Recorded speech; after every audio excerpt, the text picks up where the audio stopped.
Eat real food, which means that try to consume even proteins as much as possible from real food and not from supplements.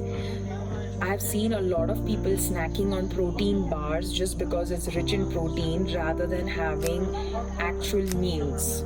I've seen people have vegetables, I've seen people have very little food and then have protein bar as dessert or a big protein cookie as a dessert. What you don't realize is that even though protein is good for you, the kind of process that the protein may be going through in order to make those desserts is full of chemicals and preservatives.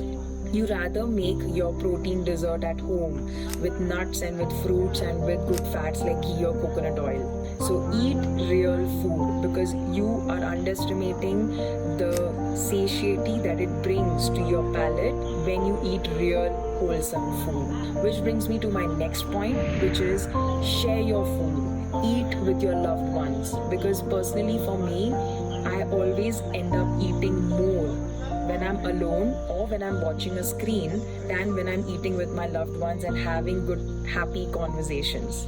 You can eat 50% more calories than you actually would if you eat while watching a screen. 50% more calories, that's insane. If you add that over a multiple of months and years, then you know how many extra calories you're consuming just because you're not mindful or just because you're not tuned into what you're eating. Which brings me to my next point, which is eat with the positive and a happy mindset. If you are stressed, if you are angry, if you are anxious, and if you're using food as a substitute, all that food is not benefiting you. In fact, that's why you end up eating a lot more. Hydrate well. Many a times we end up snacking or eating more during the entire day because we don't hydrate. Hydration not only helps you regulate your appetite, but it also helps you in proper digestion. It helps you cool your body and it will also help you clear your skin. Next one is make sure you have your vitamins.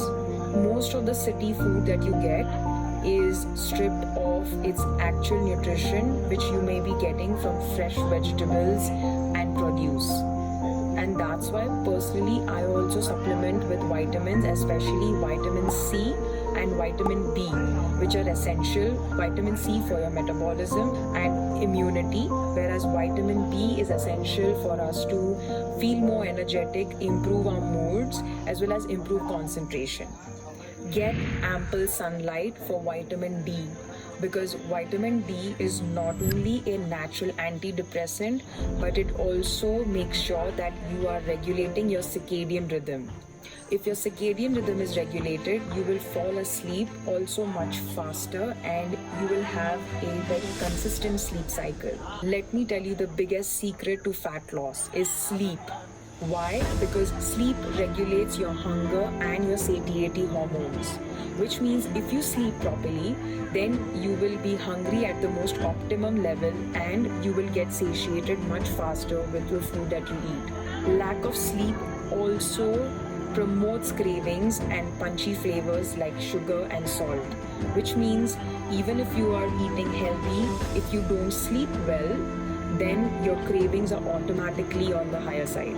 Lack of sleep also compromises your ability to make rational decisions, which means if you are having a bad week at work or if you're stressed because of lack of sleep, chances are that you will be going for that extra cookie or you will be going for that extra portion of chips or hakka noodles.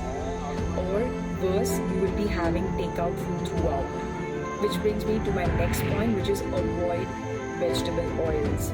Most outside food that you consume is cooked in oil rather than ghee or mustard oil, which is very healthy for you. Majority of the food that's cooked outside is either cheap quality oil, which is also being reused, and when oil is reused at higher temperatures, it changes its property and it becomes very, very harmful.